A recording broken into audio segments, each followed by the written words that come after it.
السلام علیکم ورحمۃ اللہ تعالی وبرکاتہ۔ الحمد للہ رب العالمین والعاقبۃ للمتقین والصلاة والسلام علی سید الانبیاء والمرسلین وعلی آلہ واصحابہ اجمعین، اما بعد فاعوذ باللہ من الشیطان الرجیم، بسم اللہ الرحمن الرحیم۔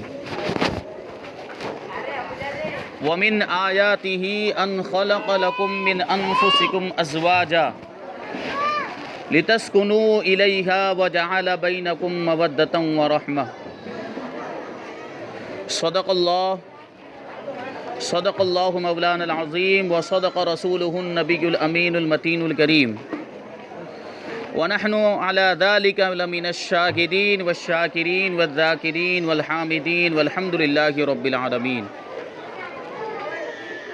آئیے ہم اور آپ سب سے پہلے حضور سرور کائنات، فخر موجودات، باعث تخلیق کائنات، احمد مجتبی محمد مصطفیٰ صلی اللہ علیہ وسلم کی بارگاہ بے کس پناہ میں جھوم جھوم کر درود و سلام کا نذرانہ عقیدت پیش کریں اور پڑھیں اللہم صلی علی سیدنا و مولانا محمد معدن الجود والکرم وآلہ الکرام ابنہ الکریم وبارک وسلم صلاۃ و سلاما علیک یا رسول اللہ صلی اللہ تعالی علیہ وسلم۔ عزیزان ملت اسلامیہ، جیسا کہ آپ سب جانتے ہیں کہ ہم اور آپ یہاں پر نکاح کی ایک تقریب میں شریک ہوئے ہیں۔ بڑی مبارکبادی کے لائق ہیں وہ لوگ جنہوں نے نکاح کے موقع پر، سنت رسول کی ادائیگی کے موقع پر ایسی پاکیزہ تقریب اور محفل کا انعقاد کیا ہے۔ اللہ تبارک و تعالی ان لوگوں کو دنیا اور آخرت کی برکتیں عطا فرمائے۔ نکاح یہ بہت ہی پاکیزہ رشتہ ہے اور بہت ہی مقدس تعلق ہے۔ اللہ تبارک و تعالی نے نکاح کے اندر بے پناہ برکتیں رکھی ہیں، اور دنیا کا سب سے پہلا رشتہ کوئی ہے تو وہ نکاح کا رشتہ ہے۔ دوسرے جو رشتے ہیں وہ بعد میں وجود میں آئے ہیں، لیکن میاں بیوی کا جو رشتہ ہے وہ سب سے پہلے وجود میں آیا۔ حضرت آدم علیہ السلام دنیا کے سب سے پہلے انسان ہیں، اور حضرت حوا رضی اللہ تعالی عنہا یہ سب سے پہلی عورت اور خاتون ہیں جن کا نکاح حضرت آدم علیہ السلام کے ساتھ ہوا۔ تو یہ جو نکاح کا جو رشتہ ہے یہ دنیا کا سب سے پہلا رشتہ، میاں بیوی کا جو رشتہ ہے یہ دنیا کا سب سے پہلا رشتہ ہے۔ یہی مقصود کائنات ہے۔ دنیا بنانے کا ایک مقصد یہ بھی ہے کہ باہم رشتہ ازدواج قائم ہو، نکاح کا رشتہ قائم ہو، مرد اور عورت آپس میں شادی کریں اور پھر ان کے ذریعے سے انسان کی اولاد کا سلسلہ جاری ہو، ان کی نسلیں آگے بڑھیں، بستیاں آباد ہوں، شہر آباد ہوں، گاؤں آباد ہو، دیہات آباد ہوں۔ یہی اللہ تبارک و تعالیٰ کی حکمتیں ہیں دنیا کو بنانے میں اور دنیا کی تخلیق کے اندر۔ اب آپ غور کریں، اللہ تبارک و تعالیٰ ایسا قادر مطلق ہے کہ اگر وہ چاہتا تو بغیر ماں باپ کے بھی اولاد پیدا ہو جاتی اور دنیا کے اندر انسانوں کا سلسلہ اور انسانوں کی آبادیاں ہو جاتی، بستیاں آباد ہو جاتی، شہر آباد ہو جاتے۔ لیکن اللہ تبارک و تعالیٰ نے اس دنیا کو عالم اسباب بنایا ہے کہ یہاں ہر چیزوں کے لیے اور جو ہے کہ اکثر چیزوں کے لیے اسباب کو مہیا کیا گیا ہے، وسائل مہیا کیے گئے ہیں۔ تو اسی طریقے سے اللہ تبارک و تعالیٰ نے نکاح کو انسان کی نسل کو آگے بڑھانے کا ذریعہ بنایا گیا اور اس کو ایک وسیلہ بنایا گیا۔ تو دیکھیں، حضرت آدم علیہ السلام اور حضرت حوا رضی اللہ تعالیٰ عنہ کا نکاح ہوا، اور پھر وہ دنیا میں تشریف لائے جنت میں سے۔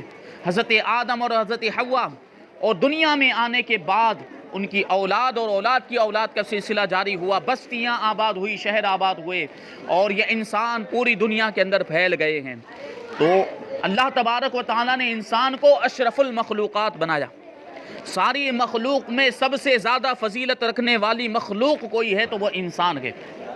اور ظاہر سی بات ہے، آج ہم دیکھتے ہیں تو جو مہذب کہلانے والے لوگ ہیں، جو اپنے آپ کو تہذیب والا کہتے ہیں، تو جو مہذب ہوتا ہے وہ زندگی گزارنے کے لیے اصول و قوانین بناتا ہے، ضابطے بناتا ہے، رولز بناتا ہے۔ اور انسان کو اللہ تبارک و تعالیٰ نے اشرف المخلوقات بنایا ہے، اور انسان کی شرافت یہ ہے کہ اس کے لیے اصول و ضوابط بنائے جائیں۔ تو اسلام سے بہتر کوئی تہذیب نہیں ہے، اور وہ مسلمان جو اسلام پر عمل کرتا ہو اس سے زیادہ دنیا میں کوئی مہذب نہیں ہے۔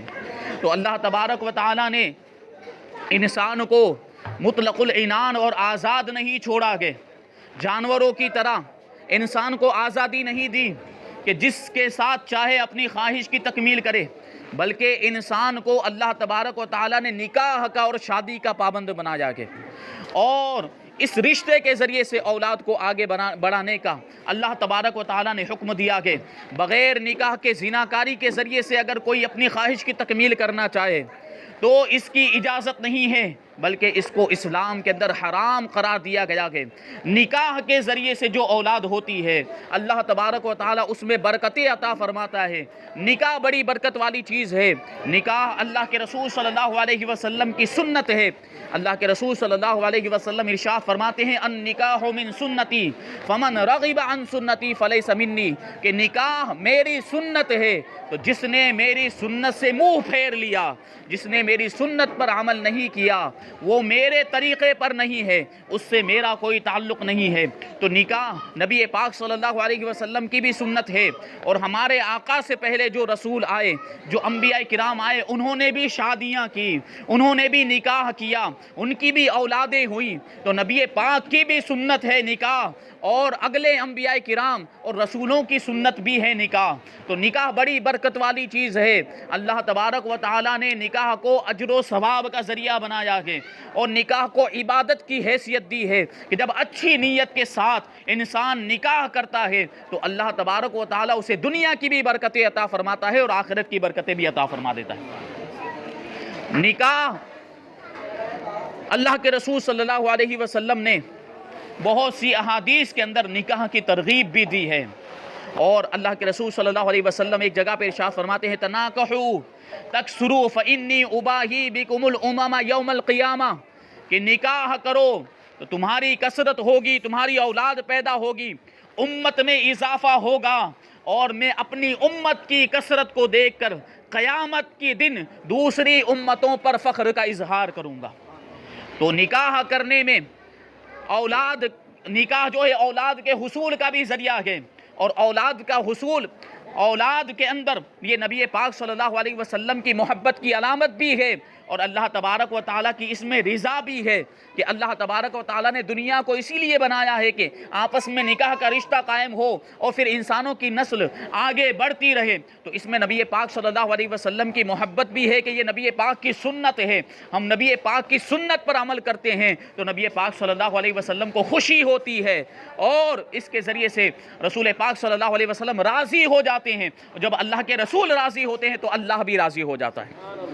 اب نکاح حصول اولاد کا بھی ذریعہ ہے، اس کے ذریعے سے اولاد حاصل ہوتی ہے۔ اب آپ دیکھیں کہ جب ماں باپ دنیا سے چلے جاتے ہیں اور اولاد ان کے لیے ایصال ثواب کرتی ہے، اولاد قرآن مجید کی تلاوت کرتی ہے، تو اولاد کے قرآن پاک کی تلاوت کرنے کی وجہ سے، ایصال ثواب کرنے کی وجہ سے قبر میں ماں باپ سے عذاب اٹھا لیا جاتا ہے، اور قبر میں ان کو اولاد کی تلاوت کی وجہ سے برکتیں حاصل ہوتی ہیں، قبر کی سختیاں آسان ہو جاتی ہیں، مشکلیں دور ہو جاتی ہیں، اور وہ بچے جو بچپن میں انتقال کر جاتے ہیں، یا جو کچے بچے ہوتے ہیں، یا جو بچے مرے ہوئے پیدا ہوتے ہیں، کل قیامت کے دن یہ بچے اپنے ماں باپ کے لیے شفاعت کا ذریعہ بنیں گے، ان کی گناہوں کی معافی کا وسیلہ بنیں گے۔ تو نبی پاک صلی اللہ علیہ وسلم نے اسی لیے ارشاد فرمایا کہ اذا تزوج العبد فقد استکمل نصف الدین فلیتق اللہ فی النصف الباقی، کہ جب بندہ نکاح کر لیتا ہے تو وہ اپنا آدھا دین مکمل کر لیتا ہے. نکاح کرنے کے ذریعے سے گویا کہ اس کا آدھا دین مکمل ہو جاتا ہے. تو باقی کے آدھے کو مکمل کرنے کے لیے وہ تقوی اختیار کرے, اپنے دل میں خدا کا خوف پیدا کرے, گناہوں سے بچے, نیکیاں کرے, تو پھر اس کا پورا دین مکمل ہو جائے گا.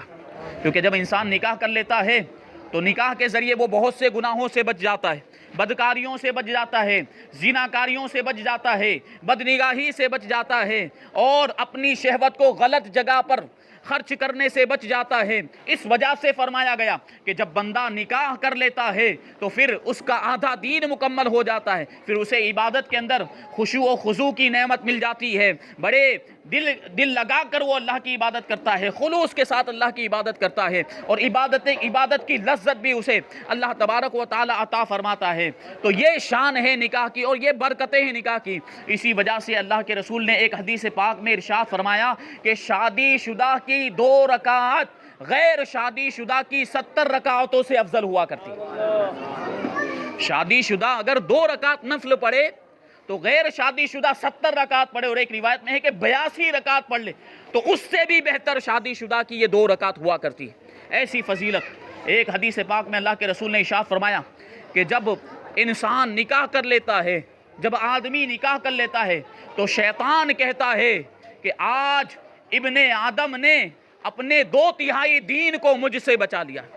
نکاح کرنے کے ذریعے سے انسان شیطان سے بھی محفوظ, کیونکہ ظاہر سی بات ہے جب تک انسان نکاح نہیں کرتا, جوانی کی دہلیز پر قدم رکھ دیتا ہے تو شہوت کا غلبہ ہوتا ہے, خواہشات نفسانی کا غلبہ ہوتا ہے, اور شیطان اس کو استعمال کرتا ہے, شہوت کو اور خواہشات نفسانی کو, اور انسان کو گناہوں کی طرف لے جاتا ہے. اور ایسی صورت میں جب کہ انسان نے نکاح نہ کیا ہو, نوجوانی کا عالم ہو, تو شیطان کو بڑی آسانی ہوتی ہے ایسے نوجوان کو بہکانے میں, اور وہ اس کو شہوت کو ہتھیار بنا کر لوگوں کو گناہوں کی طرف لے جاتا ہے, زیناکاری کی طرف لے جاتا ہے, بدکاری کی طرف لے جاتا ہے. لیکن جب انسان نکاح کر لیتا ہے تو پھر اسے جو ہے کہ زیناکاری کی طرف, بدکاری کی طرف لے جانا آسان نہیں ہوتا ہے. اس وجہ سے حدیث پاک میں فرمایا گیا کہ جب انسان نکاح کر لیتا ہے تو 2/3 دین شیطان سے محفوظ ہو جاتا ہے, یعنی شیطان پھر اس کو بہکا نہیں پاتا. اللہ کے رسول صلی اللہ علیہ وسلم نے جگہ جگہ نکاح کی فضیلتوں کو بیان کیا,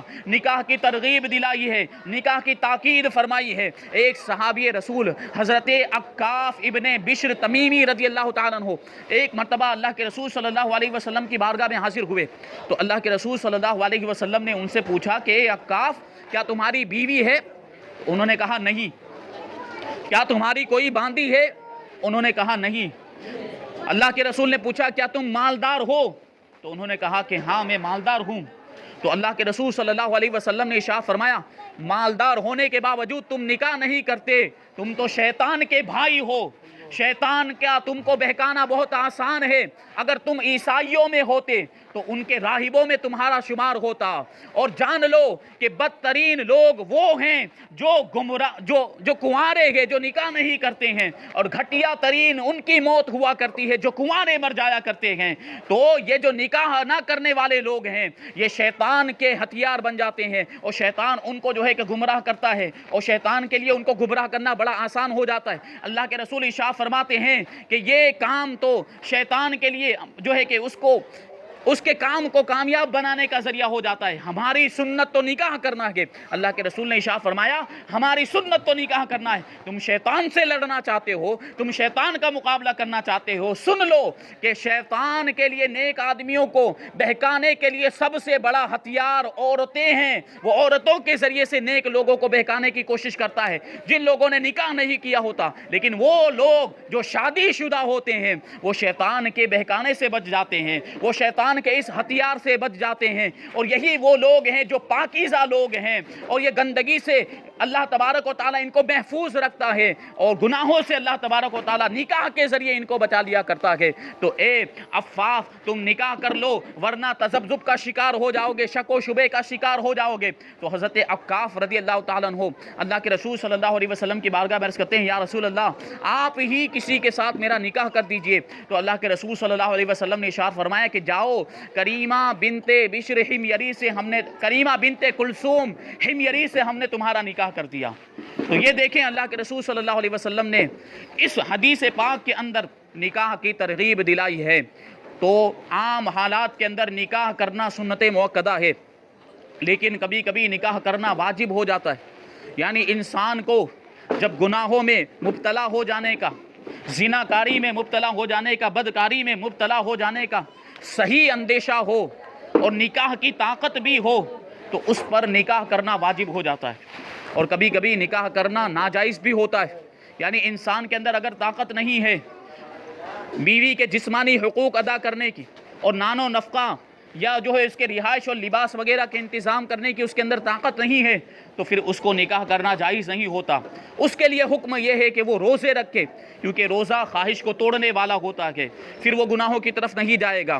اللہ تبارک و تعالیٰ نے ایسے لوگوں کے بارے میں ارشاد فرمایا ہے کہ جو نکاح کی طاقت نہیں رکھتے ہیں، وَلْيَسْتَعْفِفِ الَّذِينَ لَا يَجِدُونَ نِكَاحًا حتیٰ یغنیہم اللہ من فضلہ، کہ جو نکاح کی طاقت نہیں رکھتے ہیں وہ پاک دامنی اختیار کریں، یعنی نکاح نہیں کر سکتے ہیں۔ تو اس کا یہ مطلب نہیں ہے کہ زناکاری کی طرف جائیں، بدکاری کی طرف جائیں، بلکہ وہ گناہوں سے بچیں یہاں تک کہ اللہ تبارک و تعالیٰ انہیں اپنے فضل سے نکاح کی طاقت عطا فرما دے تو پھر وہ نکاح کر لیں۔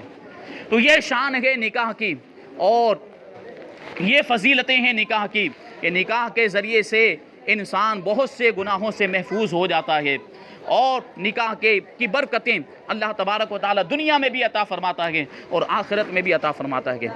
اب غور کریں، نکاح کے جو معاملات ہوتے ہیں ہمارے یہاں پر اور حدیث پاک کے اندر بھی ارشاد فرمایا گیا، اللہ کے رسول صلی اللہ علیہ وسلم ارشاد فرماتے ہیں کہ تنکح المرأة لأربعین لمالها ولحسبها ولجمالها ولدینها فاظفر بذات الدین، کہ عورت سے 3 چیزوں کی وجہ سے نکاح کیا جاتا ہے۔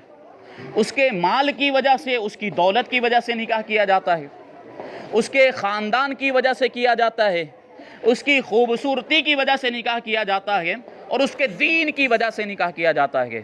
تو اے میری امت کے لوگوں، تم دیندار عورت کو ترجیح دینا۔ آج ہمارا معاملہ یہ ہے کہ جب نکاح کے لیے لڑکی دیکھنے جاتے ہیں تو سب سے پہلے مال و دولت دیکھا جاتا ہے کہ مالدار کتنے ہیں، اور پھر حسب و نسب برادری دیکھی جاتی ہے، کون سی قوم سے تعلق رکھتی ہے لڑکی، اور خوبصورتی دیکھی جاتی ہے، لیکن دینداری کو کوئی نہیں دیکھتا۔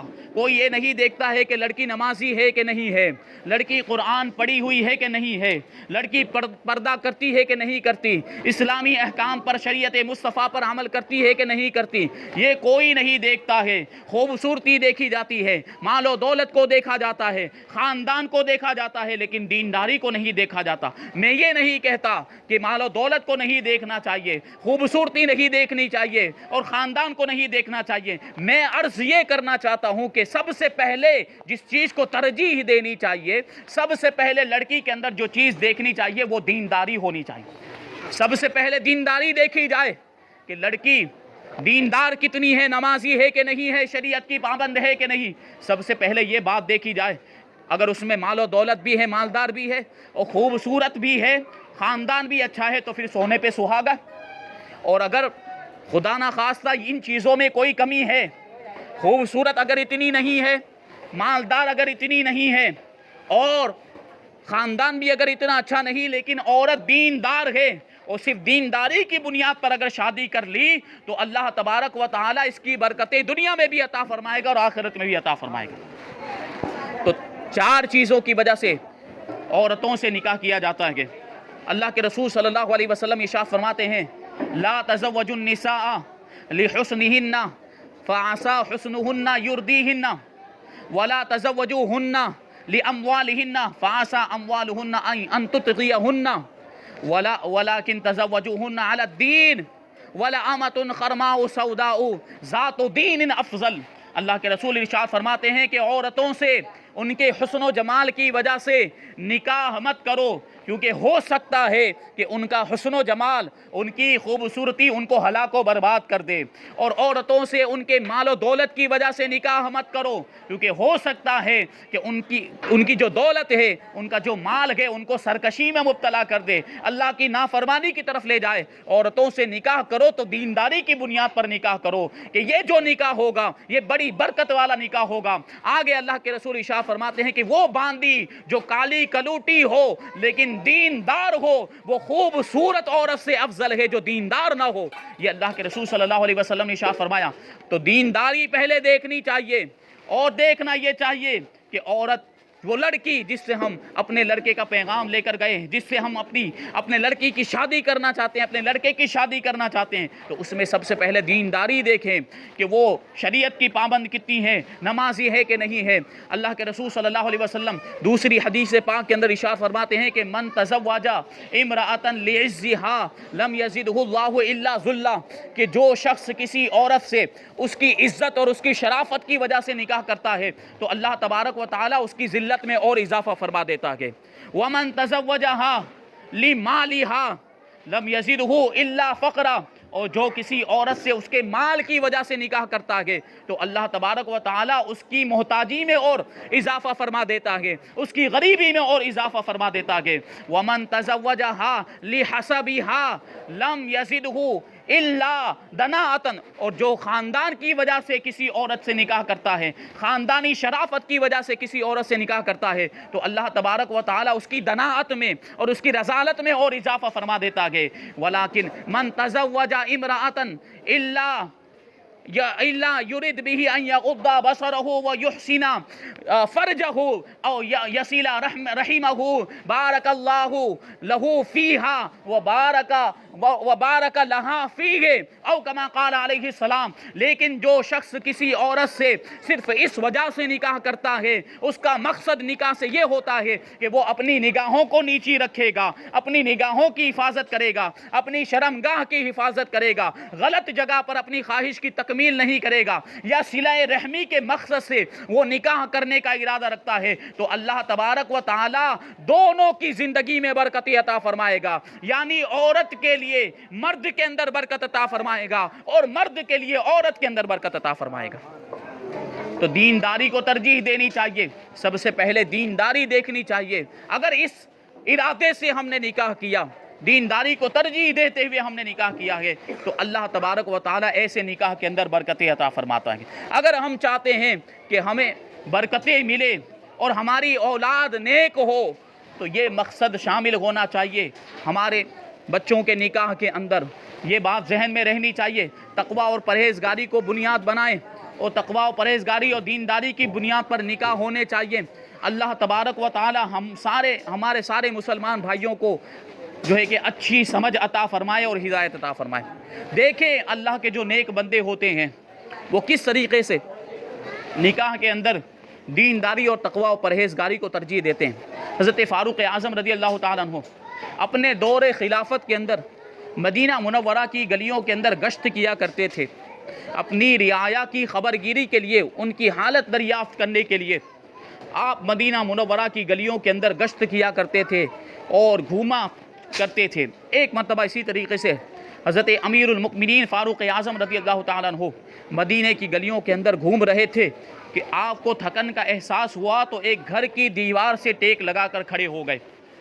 اب اس گھر سے آواز آئی کہ ایک خاتون، ایک عورت اپنی بیٹی سے کہہ رہی تھی کہ بیٹی جاؤ اور دودھ کے اندر پانی ملا دو.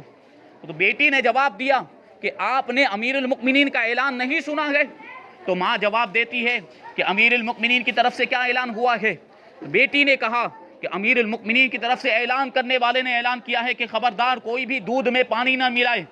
تو اب اس کی ماں کہتی ہے کہ امیر المؤمنین یہاں کہاں ہے؟ امیر المؤمنین تھوڑی ہمیں دیکھ رہے ہیں، ہم اپنے گھر کے اندر موجود ہیں، کھڑکی دروازے بند ہیں، اور امیر المؤمنین کی طرف سے اعلان کرنے والا بھی یہاں موجود نہیں، ہمیں کوئی دیکھنے والا نہیں ہے، دودھ میں پانی ملا دو. تو اس کی بیٹی جواب دیتی ہے کہ خدا کی قسم مجھ سے یہ نہیں ہو سکتا کہ امیر المؤمنین کے سامنے تو میں ان کی اطاعت و فرما برداری کروں اور ان کے پیچھے ان کی نافرمانی اور مخالفت کروں.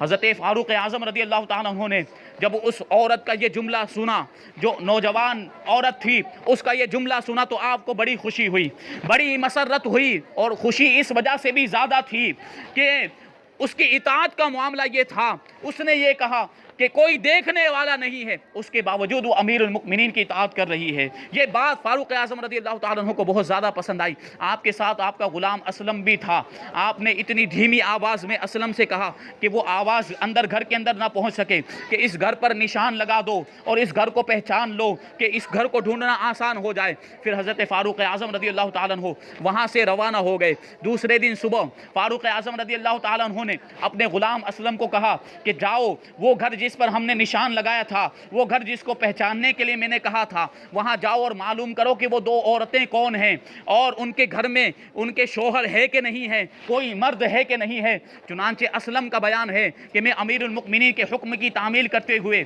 اس گھر کے پاس گیا اور جہاں پر نشانی لگائی تھی، جس گھر کو میں نے پہچانا تھا، اس گھر کے پاس گیا اور چھان بین کی، میں نے تحقیق کی تو مجھے پتا چلا کہ اس گھر کے اندر جو وہ دوشیزہ تھی، جو نوجوان عورت تھی، وہ بیوہ تھی، اس کے شوہر کا انتقال ہو چکا تھا، اور جو دوسری عورت تھی وہ اس کی ماں تھی، اور کوئی تیسرا شخص ان کے گھر میں نہیں تھا، یعنی ان کے شوہر نہیں تھے۔ چنانچہ اسلم کا بیان ہے کہ میں وہاں سے واپس ہوا اور امیر المؤمنین کو سارا واقعہ بیان کیا کہ اس گھر کے اندر صرف 2 عورتیں رہتی ہیں، ایک بیوہ ہے اور دوسری اس کی ماں ہے، اور کوئی ان کا شوہر نہیں، گھر میں کوئی دوسرا مرد نہیں ہے۔ فاروق اعظم رضی اللہ تعالیٰ عنہ نے جب یہ سنا تو اپنے سارے بیٹوں کو بلایا، اپنے لڑکوں کو بلایا، سب کو جمع کرنے کے بعد حضرت امیر المؤمنین فاروق اعظم رضی اللہ تعالیٰ عنہ ارشاد فرماتے ہیں کہ تم میں سے کون ہے جو اس پاکیزہ عورت سے شادی کرنا چاہتا ہو؟ تم میں سے کون ہے جو اس دیندار اور تقوی شعار خاتون سے نکاح کرنا چاہتا ہو، اس پارسا عورت سے نکاح کرنا چاہتا ہو؟ تو آپ کے شہزادوں میں سے حضرت عاصم رضی اللہ تعالیٰ عنہ آگے بڑھے اور عرض کرتے ہیں کہ اے والد گرامی، میں اس تقوی شعار خاتون سے نکاح کرنے کے لیے تیار ہوں۔ وہ ایسی خاتون ہے جو تنہائی میں بھی خدا کی نافرمانی نہیں کرتی ہے، میں اس سے نکاح کرنے کے لیے تیار ہوں۔ فاروق اعظم رضی اللہ تعالیٰ عنہ حضرت عاصم سے کہا کہ جاؤ اور اس خاتون سے نکاح کر لو۔ چنانچہ حضرت عاصم رضی اللہ تعالیٰ عنہ کا اس خاتون کے ساتھ نکاح ہو گیا، اور اللہ تبارک و تعالیٰ نے اس تقوی و پرہیزگاری کی بنیاد پر انہیں ایک نیک اور صالح لڑکی عطا فرمائی جس کا نام عاصم رکھا گیا۔ اور یہ لڑکی جب نوجوان ہوئی، شادی کی عمر کو پہنچی، تو اس نیک اور خاتون کا نکاح عاصم کا نکاح عبدالعزیز ابن مروان سے کیا گیا، اور اس کے تقوی و پرہیزگاری کی بنیاد پر، اس کی ماں کے تقوی و پرہیزگاری کی بنیاد پر اس جوڑے سے اللہ تبارک و تعالیٰ نے یکتائے روزگار، صاحب عزم و بصیرت اور اسلام کی تاریخ کی سب سے بہت ہی مشہور اور معروف شخصیت حضرت عمر ابن عبدالعزیز رضی اللہ تعالیٰ عنہ پیدا ہوئے۔ یہ تقوی و پرہیزگاری کی بنیاد پر ہوتا ہے۔ جب نکاح کی بنیاد تقوی و پرہیزگاری کو بنایا جائے، تقوی و پرہیزگاری پر جب نکاح کی بنیاد ہو تو اولاد عمر ابن عبدالعزیز جیسی پیدا ہوتی ہے۔ جب نکاح کی بنیاد دینداری پر ہو تو اولاد غوث اعظم جیسی پیدا ہوتی ہے۔ جب نکاح کی بنیاد تقوی و پرہیزگاری پر ہو تو اولاد حضرت عبداللہ ابن مبارک جیسی پیدا ہوتی ہے۔ تو تقوی و پرہیزگاری کو بنیاد بنایا جائے تو اللہ تبارک و تعالیٰ اولاد کو بھی نیک بنائے گا۔ آج ہوتا کیا ہے، ہمارے نکاح کی تقریبات کے اندر جو فنکشن ہوتے ہیں، طرح طرح کے گناہ ہوتے ہیں، بینڈ باجے بجائے جاتے ہیں، ڈی جے بجائے جاتے ہیں، ناچ گانا ہوتا ہے۔ اب اولاد نافرمان نہیں ہوگی تو کیا ہوگی؟ یہ سارے خرافات جو ہوتے ہیں، اس کی بے برکتی ہوتی ہے، اس کی نحوست ہوتی ہے۔ آگے جا کر جو ہماری اولاد ہمارا کہاں نہیں مانتی ہے، جو ماں باپ پر اولاد ظلم و ستم کرتی ہے، آج جو ہم دیکھتے ہیں کہ ماں باپ کو اولاد گالی تک دے دیتی ہے، اور بعض لوگوں کے کم نصیبی کا معاملہ یہاں تک ہو جاتا ہے کہ اولاد کو مار پیٹ تک کی نوبت آ جاتی، اولاد اپنے ماں باپ کو مارنے بھی لگ جاتے ہیں۔ یہ جو ہے کہ نوبت کیوں آتی ہے؟ کیونکہ آج ماحول یہ ہو گیا ہے کہ ہماری نکاح کی تقریبات کے اندر طرح طرح کے گناہ شامل ہو گئے ہیں، یہ ناچ گانے ہونے لگے، طرح طرح کے خرافات ہوتے ہیں، بدنگاہی ہوتی ہے، یہ ڈی جے باجے بجائے جاتے ہیں۔ اب اولاد نافرمان نہیں ہوگی تو کیا ہوگی؟ اب جب یہ سارے کام ہوتے ہیں، خرافات ہوتے ہیں، اور جب اولاد ماں باپ کا کہاں نہیں مانتی تو پھر عالموں کے پاس آتے ہیں کہ تعویذ دے دیجئے، اولاد ہمارا کہاں نہیں مانتی، کوئی وظیفہ بتا دیجئے، اولاد ہمارا کہاں نہیں مانتی، فرما برداری نہیں کرتی ہے، تو یہ تو پہلے آپ کو سوچنا چاہیے تھا۔ نکاح ایسا پاکیزہ رشتہ ہے، یہ ایسی پاکیزہ محفل ہوتی ہے، اس کو گناہوں سے پاک کرنا چاہیے، اس کے تقدس کو پامال نہیں کرنا چاہیے۔ آج معاملہ یہ ہو گیا ہے کہ نکاح کے تقدس کو پامال کیا جا رہا ہے، اس کی حرمت کو پامال کیا جا رہا ہے، طرح طرح کے گناہ ہو رہے ہیں۔ تو ظاہر سی بات ہے یہ ہم پر جو وبائیں آ رہی ہیں، یہ ہم پر جو بیماریاں جو آ رہی ہیں، یہ ہماری بے راہ روی کا نتیجہ ہے۔ جو ہمارے درمیان یہ طرح طرح کے گناہ ہونے لگے ہیں، یہ بے حیائی کے جو معاملات ہونے لگے ہیں، یہ اس کی وجہ سے یہ عذاب آتے ہیں۔ اور جس قوم کے اندر بے حیائی عام ہو جاتی ہے تو اس پر ظالم بادشاہ مقرر کر دیے جاتے ہیں۔ تو یہ جو ظالم ہم پر ظلم کر رہے ہیں، جو حکومت کے جو ٹھیکیدار ہیں، جو ظلم و ستم کے پہاڑ ہم پر توڑ رہے ہیں، مسلمانوں کو قتل کیا جا رہا ہے، یہ سب ہمارے اعمال کی وجہ سے ہو رہا ہے۔ آج اپنے اعمال کو سدھاریں۔ نکاح کے بارے میں آپ نے سنا کہ یہ کتنا مقدس رشتہ ہے، اور نکاح اللہ کے رسول صلی اللہ علیہ وسلم کی سنت ہے، انبیاء کرام کی سنت ہے۔ تو نکاح کی تقریبات کے اندر ہمیں کیسی پاکیزگی کا اظہار کرنا چاہیے اور اس کے تقدس کا کتنا لحاظ کرنا چاہیے۔ اللہ تبارک و تعالی آپ کو صحیح سمجھ عطا فرمائے۔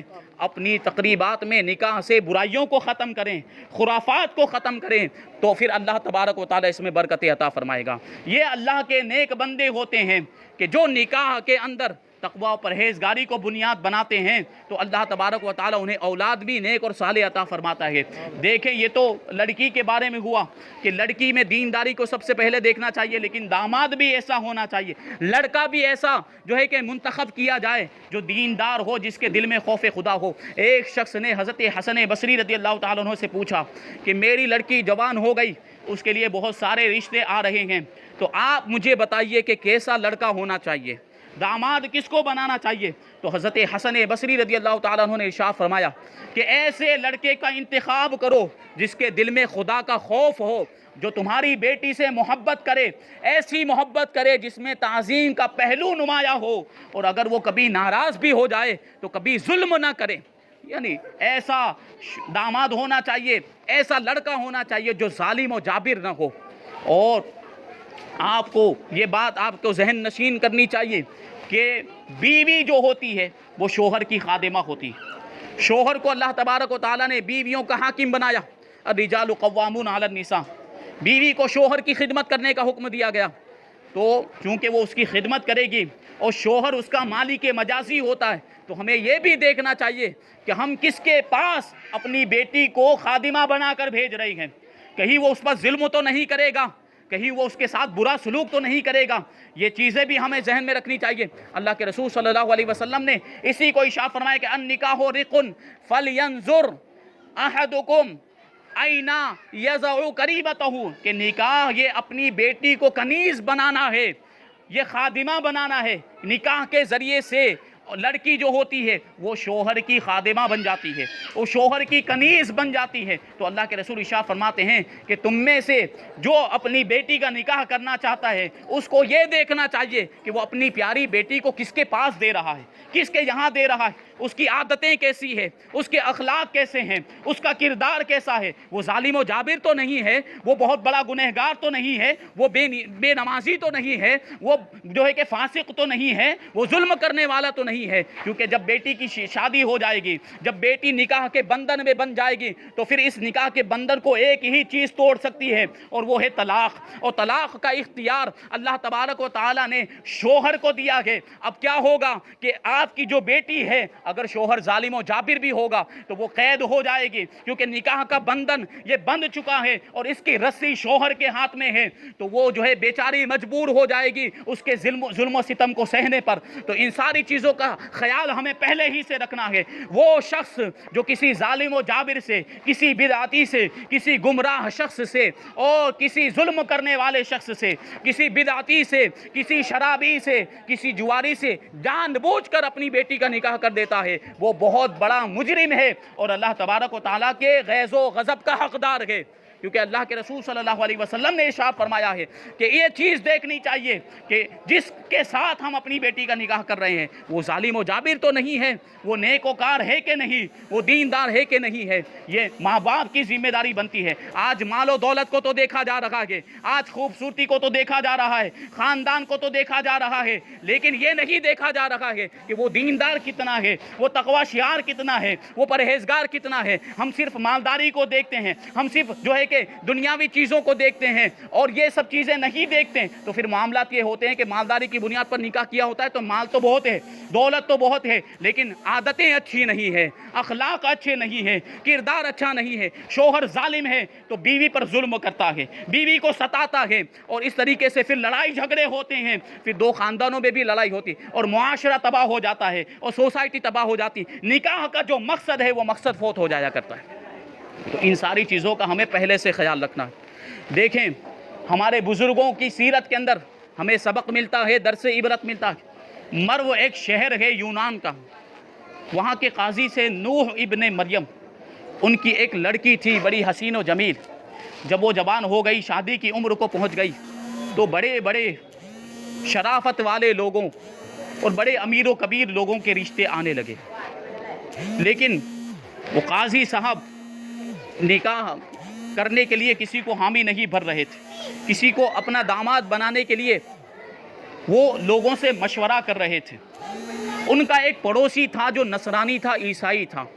انہوں نے سوچا کہ اس سے بھی مشورہ کرنا چاہیے کہ اگرچہ یہ دین اور مذہب کے اعتبار سے بیگانہ ہے لیکن ظاہر میں تو میرا پڑوسی ہے۔ چنانچہ قاضی صاحب نے اپنے پڑوسی کو بلایا جو نصرانی تھا، جو عیسائی تھا، اور اس سے مشورہ کیا کہ مجھے اپنی بیٹی کا نکاح کس سے کرنا چاہیے۔ تو نصرانی بڑا جو ہے، اگرچہ وہ نصرانی تھا لیکن بڑا امانت دار تھا، تو اس نے چونکہ اس سے مشورہ کیا گیا تھا تو اس نے بڑا امانت داری کے ساتھ جواب دیا۔ اس نے کہا کہ ہمارے جو اگلے تھے ان کا ایک طریقہ تھا، اور تمہارے جو اب اسلاف گزرے ہیں، تمہارے جو بزرگ گزرے ہیں، نکاح کرنے میں ان کا ایک دستور تھا، اور اس وقت کے جو لوگ ہیں، اس زمانے کے جو لوگ ہیں، ان کا ایک الگ دستور اور طریقہ ہے۔ تم ان تینوں طریقوں میں سے، ان تینوں دستوروں میں سے جس کو چاہے اختیار کر لو۔ تو قاضی صاحب نے اپنے پڑوسی سے، اس نصرانی سے پوچھا کہ وہ تینوں طریقے کیا ہیں، وہ تینوں دستور کیا ہیں، مجھے بتاؤ۔ تو نصرانی کہتا ہے کہ ہمارے اگلوں کا طریقہ یہ تھا کہ وہ خاندان کو دیکھ کر نکاح کیا کرتے تھے، خاندانی شرافت کو دیکھ کر اپنا داماد چنتے تھے، اور اپنی لڑکی ایسے ہی شخص کو دیتے جو خاندانی اعتبار سے شریف ہوا کرتا تھا۔ اور تمہارے اسلاف کا طریقہ یہ تھا جو مسلمان تھے کہ وہ دینداری کو ترجیح دیا کرتے تھے، وہ تقوی و پرہیزگاری کو ترجیح دیا کرتے تھے، اور مسلمان بزرگان دین کا طریقہ یہ تھا کہ ایسے شخص کو اپنا داماد بناتے تھے جو متقی اور پرہیزگار ہوا کرتا تھا، جو دیندار ہوا کرتا تھا، اور ایسے ہی شخص کو اپنی بیٹی دیا کرتے تھے۔ اور اس وقت کے جو لوگ ہیں، اس زمانے کے جو لوگ ہیں، ان کا معاملہ یہ ہے کہ مالداری کو ترجیح دیا کرتے ہیں، مال و دولت کو ترجیح دیا کرتے ہیں۔ جو جتنا زیادہ مالدار ہوتا ہے اس کو اپنا داماد بنانے کے لیے اس کا انتخاب کرتے ہیں، اور ایسے شخص کو اپنی بیٹی دیا کرتے ہیں۔ اب نصرانی آگے پوچھتا ہے کہ تم کون سا طریقہ اختیار کرو گے، تم کون سا دستور اختیار کرو گے؟ تو قاضی صاحب جواب دیتے ہیں کہ میں اپنے اسلاف کے طریقے پر عمل کروں گا، میں اپنے بزرگوں کے طریقے پر عمل کروں گا، اور اپنی بیٹی کی شادی ایسے شخص کے ساتھ کروں گا جو متقی اور پرہیزگار ہو، اسی کو اپنا داماد بناؤں گا۔ چنانچہ قاضی صاحب نے پورے شہر کے اندر تلاش و جستجو کی تو ان کو اپنے غلام مبارک سے زیادہ کوئی بھی متقی اور پرہیزگار نہیں ملا۔ مبارک ان کے غلام تھے تو وہ سب سے زیادہ متقی پرہیزگار ثابت ہوئے۔ چنانچہ قاضی صاحب نے اپنے غلام کو آزاد کر دیا اور اپنی بیٹی کا نکاح ان سے کر دیا۔ اب یہ دیکھیں تقوی و پرہیزگاری کی بنیاد، جب انہوں نے تقوی و پرہیزگاری کو بنیاد بنایا تو پھر مال و دولت کو نہیں دیکھا، انہوں نے خاندان کو نہیں دیکھا۔ وہ غلام غریب تھا، وہ فقیر تھا، محتاج تھا، اور غلام ہونے کی وجہ سے خاندانی شرافت بھی نہیں تھی، صرف ایک چیز تھی، ایک خوبی تھی، وہ تھا تقوی و پرہیزگاری۔ اسی کو بنیاد بناتے ہوئے قاضی صاحب نے اپنے غلام کے ساتھ اپنی بیٹی کا نکاح کر دیا۔ اب بیٹی رخصت ہو کر مبارک کے گھر آ گئی، لیکن مبارک کا معاملہ یہ تھا کہ 40 دن تک وہ اپنی بیوی کے پاس نہیں گیا۔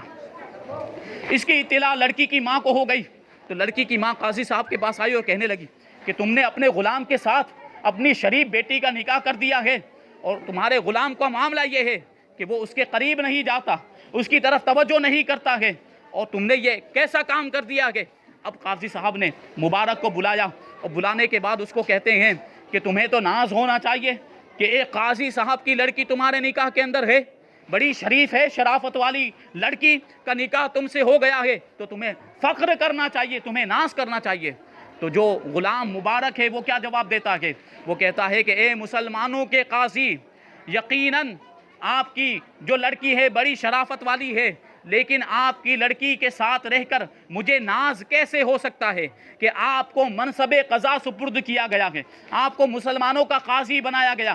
قاضی سے مراد شریعت کا قاضی، جو فیصلے کیا کرتا ہے، نکاح کے، طلاق کے، دوسرے معاملات کے فیصلے کیا کرتا ہے، تو آپ کو مسلمانوں کا قاضی بنایا گیا، آپ کو منصب قضا سپرد کیا گیا ہے۔ تو میں احتیاط کر رہا ہوں کہ کہیں میری بیوی کے پیٹ کے اندر کوئی حرام لقمہ نہ چلا گیا ہو، کیونکہ قاضی جب فیصلے کرتا ہے تو اس کے پاس طرح طرح کے لوگ آتے ہیں، کوئی رشوت کی بھی جو ہے کہ پیشکش کرتا ہے، کوئی رشوت دینے کی بھی فیصلہ جو ہے کہ پیشکش کرتا ہے، اور کبھی معاملات یہ ہوتے ہیں کہ کبھی کسی کے حق میں ناحق فیصلہ بھی ہو جاتا ہے، کبھی حرام کی کمائی بھی آ جاتی ہے۔ تو کہیں ایسا نہ ہوا ہو کہ میری بیوی کے پیٹ میں کوئی حرام لقمہ چلا گیا، اس لیے میں احتیاط کر رہا ہوں اور اس کو حلال کھانا کھلا رہا ہوں، اس کو حرام لقمے سے بچا رہا ہوں، حلال لقمہ اور حلال روزی کھلا رہا ہوں، اور اس میں میرا مقصد یہ ہے کہ اللہ تبارک و تعالی اس کے باطن کو صاف اور شفاف فرما دے، اور پھر ہماری جو اولاد ہو وہ نیک اور صالح اور شریف اولاد ہو۔ چنانچہ 40 دن تک یہی معاملہ رہا۔ ان جو غلام تھے مبارک 40 دن تک اپنی بیوی سے دور رہے، لیکن جب 40 دن مکمل ہو گئے تو وہ ان کے قریب گئے اور صحبت کی، اور اللہ تبارک و تعالی نے ان کے تقوی و پرہیزگاری کی بنیاد پر حضرت عبداللہ ابن مبارک جیسا عظیم محدث ان کو عطا فرمائے۔ ان کی اولاد میں حضرت عبداللہ ابن مبارک پیدا ہوئے، جو بہت بڑے محدث، بہت بڑے عالم دین گزرے ہیں۔ ان کے بارے میں کہا جاتا ہے کہ 4 چیزوں کے اندر حضرت عبداللہ ابن مبارک رضی اللہ تعالیٰ عنہ اپنے زمانے میں پوری روئے زمین میں اپنی مثال نہیں رکھتے تھے۔ ان میں اللہ تبارک و تعالیٰ نے ایسا علم عطا فرمایا تھا کہ ان کی مثال نہیں ہے ان کے علم کے اندر۔ حلم اور بلدباری، شجاعت اور سخاوت، یہ 4 چیزیں ایسی تھیں جن میں حضرت عبداللہ ابن مبارک رضی اللہ تعالیٰ عنہ بے مثل اور بے مثال تھے۔ تو یہ ان کے ماں باپ کے تقوی و پرہیزگاری کی بنیاد پر اللہ تبارک و تعالیٰ نے حضرت عبداللہ ابن مبارک جیسی اولاد۔